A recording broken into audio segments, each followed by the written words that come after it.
Federal ਸਰਕਾਰ ਇਸ time ਜਿਹੜੇ ਸਾਈਬਰ ਵਰਕਰਸ ਆ ਉਸ ਨੂੰ ਭਰਨ ਦੇ ਵਿੱਚ ਲੱਗੀ ਹੋਈ ਆ। ਇਸ ਟਾਈਮ ਜੇ ਦੇਖਿਆ ਜਾਵੇ ਹਰਜੋਤ ਸਿੰਘ ਜੀ, ਅਗਲੇ ਜ਼ਮਾਨੇ ਦੇ ਵਿੱਚ ਜਿਹੜਾ ਸਾਈਬਰ ਵਾਰਫੇਅਰ ਆ ਉਹ ਬਹੁਤ ਜ਼ਿਆਦਾ ਚਰਨ ਸੀਮਾ ਦੇ ਉੱਤੇ ਰਹਿਣ ਵਾਲਾ ਆ। ਇਹ ਖਤਰਿਆਂ ਨੂੰ ਮੱਦੇਨਜ਼ਰ ਰੱਖਦੇ ਹੋਏ ਸਾਈਬਰ ਵਰਕਰਸ ਦੀ ਭਾਲ ਚੱਲ ਰਹੀ ਆ।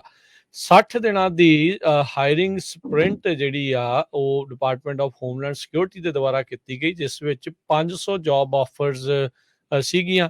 ਵੀ 500 ਪੋਜੀਸ਼ਨਾਂ ਇਹਨਾਂ ਨੇ ਭਰਨੀਆਂ ਸੀ, ਜਿਨ੍ਹਾਂ ਵਿੱਚੋਂ 300 ਹੀ ਅਜੇ ਭਰਨ ਦੇ ਵਿੱਚ ਕਾਮਯਾਬ ਰਹੇ ਨੇ। ਸੋ ਜੇ ਕੋਈ ਇਸ ਖੇਤਰ ਦੇ ਨਾਲ ਸੰਬੰਧਿਤ ਹੈਗਾ ਆ, ਜਿਹੜਾ ਡਿਪਾਰਟਮੈਂਟ ਆਫ ਹੋਮਲੈਂਡ ਸਿਕਿਉਰਿਟੀ ਦੇ ਲਈ ਕੰਮ ਕਰਨਾ ਚਾਹੁੰਦਾ ਹੈ ਤੇ ਸਾਈਬਰ ਜਿਹੜੀਆਂ ਰੋਲਸ ਆ ਉਹਨਾਂ ਦੇ ਵਿੱਚ ਜਾਣਾ ਚਾਹੁੰਦਾ ਆ, ਤਾਂ ਇਹ department of homeland security the website ਜਾਂ USA ਜੌਬਸ ਇਹੋ ਜਿਹੀਆਂ ਥਾਵਾਂ ਦੇ ਉੱਤੇ ਜਾ ਕੇ ਇਸ ਨੂੰ ਦੇਖ ਸਕਦੇ ਆ।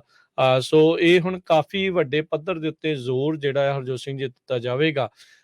ਆਪਾਂ ਨੂੰ ਯਾਦ ਦੱਸਦੇ ਜਾਈਏ ਵੀ ਕਿਸ ਤਰੀਕੇ ਦੇ ਨਾਲ US ਦੇ ਸਮਾਲ ਬਿਜ਼ਨਸ ਤੋਂ ਲੈ ਕੇ ਵੱਡੇ ਬਿਜ਼ਨਸ ਦੇ ਉੱਤੇ ਸਾਈਬਰ ਅਟੈਕਸ ਹੁੰਦੇ ਰਹੇ ਆ।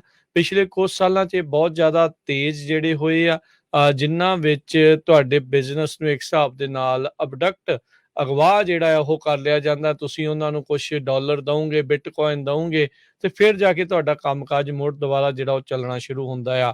ਇੱਦਾਂ ਦੇ ਹਮਲੇ ਘੱਟ ਹੋਣ, ਮੇਨ ਜਿਹੜਾ ਇਨਫਰਾਸਟ੍ਰਕਚਰ, ਕਿਉਂਕਿ ਹੁਣ ਸਭ ਕੁਛ ਇੰਟਰਨੈਟ ਦੇ ਨਾਲ ਜੁੜਿਆ ਹੈ, ਸਾਈਬਰ ਹੈਗਾ ਆ, ਇਸ ਲਈ ਇਹਨਾਂ ਨੇ ਜ਼ੋਰਾਂ ਸ਼ੋਰਾਂ ਦੇ ਨਾਲ ਜਿਹੜੀਆਂ ਹਰਜੋਤ ਸਿੰਘ ਜੀ ਭਰਤੀਆਂ ਕਰਨੀਆਂ ਸ਼ੁਰੂ ਕੀਤੀਆਂ। 2021 ਦੇ ਵਿੱਚ ਕਲੋਨੀਅਲ ਪਾਈਪਲਾਈਨ ਦੇ ਉੱਤੇ ਰੈਂਸਮਵੇਅਰ ਅਟੈਕ ਹੋਇਆ ਸੀਗਾ। ਉਸ ਤੋਂ ਪਹਿਲਾਂ 2020 ਦੇ ਵਿੱਚ ਸੋਲਰ ਵਿੰਡਸ ਨੂੰ ਜਿਹੜਾ ਹੈਕ ਕਰ ਲਿਆ ਗਿਆ ਸੀਗਾ। ਸੋ ਇਦਾਂ ਦੀਆਂ ਘਟਨਾਵਾਂ ਨਾ ਵਾਪਰਨ, ਇਸ ਦੇ ਤਹਿਤ department of homeland security joint cyber defence collaboration ਦੇ ਤਹਿਤ ਇਹ ਜਿਹੜੀਆਂ ਜੌਬਸ ਆ ਉਹ ਜਿਹੜੀਆਂ ਪੇਸ਼ ਕਰ ਰਿਹਾ ਆ। ਜੀ, ਅਗਲੀ ਖਬਰ ਨਿਊਯਾਰਕ ਤੋਂ ਆ ਰਹੀ ਆ। ਨਿਊਯਾਰਕ ਦੇ ਵਿੱਚ ਸਰੋਤਿਆਂ ਨੂੰ ਯਾਦ ਹੋਊਗਾ, ਕੁਛ ਟਾਈਮ ਪਹਿਲਾਂ ਇੱਕ ਨਿਊਯਾਰਕ ਦੇ ਵਿੱਚ 19 ਸਾਲਾਂ ਦੇ ਕਾਲੇ ਮੂਲ ਦੇ ਬੰਦੇ ਨੇ ਆਪਣੇ 2 ਬਜ਼ੁਰਗਾਂ ਨੂੰ ਕੁੱਟਿਆ ਸੀ ਤੇ ਹੇਟ ਕ੍ਰਾਈਮ ਦੇ ਚਾਰਜਸ ਵੀ ਉਹਦੇ ਉੱਤੇ ਲੱਗੇ ਸੀ। ਹੁਣ ਇਹ ਖਬਰ ਆ ਰਹੀ ਆ, ਜੋ ਇਸ ਬੰਦੇ ਨੂੰ ਅਰੈਸਟ ਕੀਤਾ ਗਿਆ ਸੀ, ਜਿਹਦਾ ਨਾਮ ਵਰਨਨ ਡੋਗਲਸ ਆ, ਉਸ ਦਾ ਹੀ ਮਰਡਰ ਹੋ ਗਿਆ ਨਿਊਯਾਰਕ ਦੇ ਵਿੱਚ। ਉਸ ਨੂੰ ਕਿਸੇ ਨੇ ਚਾਕੂ ਮਾਰ ਕੇ ਮਾਰ ਦਿੱਤਾ ਹੈਗਾ। ਜੀ ਬਿਲਕੁਲ, ਇਸਨੇ ਪਹਿਲਾਂ ਬਹੁਤ ਘਿਨਾਉਣਾ ਕੰਮ ਜਿਹੜਾ ਕੀਤਾ ਸੀ, ਬਜ਼ੁਰਗਾਂ ਦੇ ਨਾਲ ਕੁੱਟਮਾਰ ਜਿਹੜੀ ਉਹ ਕੀਤੀ ਸੀ, ਤੇ ਹੁਣ ਉਹ ਉੱਦਾਂ ਦੀ ਹੀ ਹਿੰਸਾ ਦਾ ਖੁਦ ਜਿਹੜਾ ਆ ਉਹ ਸ਼ਿਕਾਰ ਹੋਇਆ ਆ। ਜੋ ਉਹਨੇ ਕੀਤਾ ਉਹ ਵੀ ਗਲਤ ਸੀ, ਤੇ ਇਹਦੇ ਨਾਲ ਵੀ ਚਲੋ ਆਪਾਂ ਕਹਿੰਦੇ ਨਹੀਂ ਆ ਕਿਸੇ ਨੂੰ ਵੀ ਇੱਦਾਂ ਮਾਰ ਦੇਣਾ ਚਾਹੀਦਾ, ਉਹ ਚੰਗੀ ਗੱਲ ਨਹੀਂ ਆ। ਇਸ ਨੂੰ ਜਿਹੜੀ ਉਹ ਸਜ਼ਾ ਉਸ ਦੇ ਬਾਬਤ ਮਿਲਦੀ ਅਦਾਲਤ ਦੇ ਹਿਸਾਬ ਨਾਲ ਤਾਂ ਚਲੋ ਚੰਗੀ ਗੱਲ ਸੀ, ਪਰ ਕਾਰਮਾ ਕਹਿੰਦੇ ਆ ਵੀ ਰਿਟਰਨਡ ਹੁੰਦਾ ਆ, ਵੀ ਜਿੱਦਾਂ ਦਾ ਕਰੋਗੇ ਉੱਦਾਂ ਦਾ ਤੁਸੀਂ ਪਾਓਗੇ। ਸੋ ਉਹਦੇ ਨਾਲ ਉਹੀ ਵਰਤਾਰਾ ਜਿਹੜਾ ਆ ਉਹ ਵਾਪਰ ਗਿਆ ਆ। ਸੋ ਇਹ ਜਿਹੜੀ ਉਸ ਬਾਬਤ ਅਪਡੇਟ ਜਿਹੜੀ ਉਹ ਰਹੀ ਆ। 33 ਮੁਲਕ ਹਰਜੋਤ ਸਿੰਘ ਜੀ ਉਹ ਮੰਗ ਕਰ ਰਹੇ ਆ ਵੀ ਰੂਸ ਦੀਆਂ ਜਿਹੜੀਆਂ ਸਪੋਰਟਸ ਦੀਆਂ ਬਾਡੀਜ਼ ਹੈਗੀਆਂ ਆ, ਵੱਖ-ਵੱਖ ਜਿਹੜੇ ਖੇਡਾਂ ਦੇ ਨਾਲ ਜੁੜੀਆਂ ਆ, ਵੀ ਉਹਨਾਂ ਦੀ ਸਸਪੈਂਸ਼ਨ ਜਿਹੜੀ ਉਹ ਕਰ ਦਿੱਤੀ ਜਾਵੇ।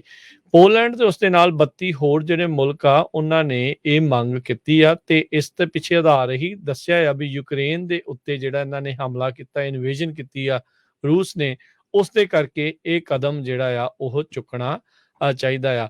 ਇੱਥੋਂ ਤੱਕ ਕਿ ਰੂਸ ਦੇ ਨਾਲ ਨਾਲ ਬੈਲਾਰੂਸ, ਜੋ ਕਿ ਰੂਸ ਨੂੰ ਪੂਰੀ ਸਪੋਰਟ ਕਰ ਰਿਹਾ ਹੈ, ਉਹਨਾਂ ਦੇ ਇਸ ਹਮਲੇ ਨੂੰ ਲੈ ਕੇ ਉਹਨਾਂ ਦੇ ਵੀ ਸਪੋਰਟਸ ਬਾਡੀਜ਼ ਦੀ ਸਸਪੈਂਸ਼ਨ ਦੀ ਮੰਗ ਜਿਹੜੀ ਆ ਪੋਲੈਂਡ ਦੇ ਜਿਹੜੇ ਸਪੋਰਟਸ ਮਿਨਿਸਟਰ ਕਮੀਲ ਬੋਰਟਨਜ਼ਿਕ ਉਹਨਾਂ ਨੇ ਹੁਣ ਕੀਤੀ ਆ। ਜੀ, ਅਗਲੀ ਖਬਰ ਇਮੀਗ੍ਰੇਸ਼ਨ ਦੇ ਸੰਬੰਧ ਦੇ ਵਿੱਚ ਆ। ਇੱਕ ਕੈਲੀਫੋਰਨੀਆ ਦੇ ਵਿੱਚ ਇਮੀਗ੍ਰੇਸ਼ਨ ਫੈਸਿਲਿਟੀ ਲਗਭਗ ਕਹਿੰਦੇ ਖਾਲੀ ਹੋ ਗਈ ਹੈਗੀ ਆ। ਕੈਲੀਫੋਰਨੀਆ ਦੇ ਡੈਜ਼ਰਟ ਟਾਊਨ ਐਡਲਾਂਟੋ ਦੇ ਵਿੱਚ ਇਹ ਡਿਟੈਂਸ਼ਨ ਸੈਂਟਰ ਸੀ, ਜਿੱਥੇ 2000 ਦੇ ਕਰੀਬ ਮਾਈਗ੍ਰੈਂਟਸ ਨੂੰ ਇੱਕ ਟਾਈਮ ਦੇ ਉੱਤੇ ਰੱਖਿਆ ਜਾਂਦਾ ਸੀ, ਜਿਨ੍ਹਾਂ ਦੀ ਜੋ ਆ ਡਿਪੋਰਟੇਸ਼ਨ ਹੋਇਆ ਕਰਨੀ ਸੀ। ਸੋ ਹੁਣ ਇਹ ਖਬਰਾਂ ਆ ਰਹੀਆਂ, ਐਡਲਾਂਟੋ ਫੈਸਿਲਿਟੀ ਦੇ ਵਿੱਚ ਬਹੁਤ ਹੀ ਘੱਟ ਲੋਕ ਰਹਿ ਰਹੇ ਹੈਗੇ ਆ ਇਸ ਟਾਈਮ ਦੇ ਉੱਤੇ। ਇਹ ਪ੍ਰਾਈਵੇਟਲੀ ਰਨ ਫੈਸਿਲਿਟੀ ਸੀਗੀ। US ਗਵਰਨਮੈਂਟ ਗਰੰਟੀ ਕਰਦੇ, ਕਹਿੰਦੇ 30,000 ਦੇ ਕਰੀਬ ਇਮੀਗ੍ਰੇਸ਼ਨ ਬੈੱਡ 4 ਉਹਨਾਂ ਦੀਆਂ ਦਰਜਨ ਦੇ ਕਰੀਬ 4 ਦਰਜਨ ਦੇ ਕਰੀਬ ਫੈਸਿਲਿਟੀਜ਼ ਹੈਗੀਆਂ ਆਲ ਓਵਰ USA, ਜਿਨ੍ਹਾਂ ਦੇ ਵਿੱਚੋਂ ਇੱਕ ਇਹ ਫੈਸਿਲਿਟੀ ਸੀ, ਕਿਉਂਕਿ ਹੁਣ ਡਿਪੋਰਟੇਸ਼ਨ ਬੜੀ ਘਟ ਗਈ ਹੈਗੀ ਆ, ਜਿਹਦੇ ਕਰਕੇ ਇਸ ਫੈਸਿਲਿਟੀ ਦੇ ਵਿੱਚ ਲੋਕਾਂ ਦੀ ਜੋ ਮਾਈਗ੍ਰੈਂਟ ਹੈਗੇ ਆ ਉਹਨਾਂ ਨੂੰ ਐਡਮਿਟ ਕਰਨ ਦੀ ਜਿਹੜੀ ਕੰਡੀਸ਼ਨ ਆ ਉਹ ਵੀ ਹੁਣ ਉਹ ਘਟਦੀ ਜਾ ਰਹੀ ਹੈਗੀ ਆ।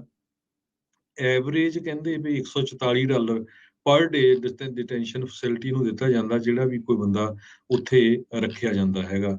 ਸੋ ਇਸ ਇੰਨੀ ਜ਼ਿਆਦਾ ਗਿਣਤੀ ਘਟਣ ਦੇ ਨਾਲ ਹੁਣ ਐਡਲਾਨੋ ਫੈਸਿਲਿਟੀ, ਜਿਸ ਨੂੰ ਕਿ ਬੋਕਾ ਰੇਟੋਨ Florida based JIO group run ਕਰਦਾ ਹੈਗਾ ਆ, ਉਹ ਬੰਦ ਹੋ ਸਕਦੀ ਹੈਗੀ ਆ ਆਉਣ ਵਾਲੇ ਦਿਨਾਂ ਦੇ ਵਿੱਚ।